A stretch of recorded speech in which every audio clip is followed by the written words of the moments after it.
นี้นะคะจะพามาสอนวิธีการดูขั้วแบตนะคะว่าขั้วบวกอยู่ทางซ้ายอยู่ทางขวานะคะดูยังไงจะมาดูที่ตัวแบตกันเลยอันดับแรกเนี่ยเราต้องให้แบตเตอรี่ขั้วมันเนี่ยนะคะอยู่ห่างตัวเราแบบนี้คือห่างตัวแต่ถ้ามันอยู่ด้านเนี้ยอย่างนี้คือชิดตัวเรานะคะไม่ใช่นะให้ดูที่ห่างตัวเราจ้ะห่างตัวปุ๊บดูว่าขั้วบวกอยู่ทางไหนอันนี้ก็จะสังเกตเห็นตรงนี้นะคะว่าขั้วบวกเนี่ยอยู่ทางขวามือเราตัวนี้เราจะเรียกว่าขั้ว R นะคะเวลาไปซื้อแบตก็บอกเขาว่าขั้ว R สังเกตว่าขั้วลบจะอยู่ทางซ้ายขั้วลบเราไม่ต้องสนใจเนาะให้ดูแต่ขั้วบวก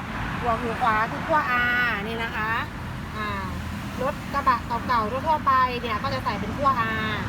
ทีนี้แบตเตอรี่เนี่ยนอกจากมันจะมีขั้ว R แล้วมันจะมีบวกอยู่ทางซ้ายนะคะบวกอยู่ทางซ้ายก็จะเป็นอีกลูกนึงมาดูกันนี่จะเป็นลูกนี้จะเป็นบวกอยู่ทางซ้ายเห็นไหมคะ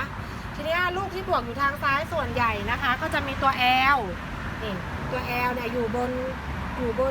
ตัวแบตเตอรี่ด้วยตัวตัว L นะคะดูอย่างนี้ชัดๆตัว L ตัว L ก็คือบวกอยู่ทางซ้ายบวกอยู่ทางซ้ายจะมีตัว L ส่วนใหญ่นะคะที่จะใส่ขั้ว L เนี่ยก็จะเป็นรถวีโก้เวลาเรามาซื้อแบตใส่รถวีโก้เนี่ยต้องบอกเขาว่าเอาขั้ว L นะคะเวลาเขาถามเนี่ยว่าขั้วบวกอยู่ขวาหรือบวกอยู่ซ้ายขั้วห่างตัวบวกอยู่ทางซ้ายก็คือขั้ว L ขั้วซ้ายนั่นเองนะคะง่ายๆแค่นี้เอง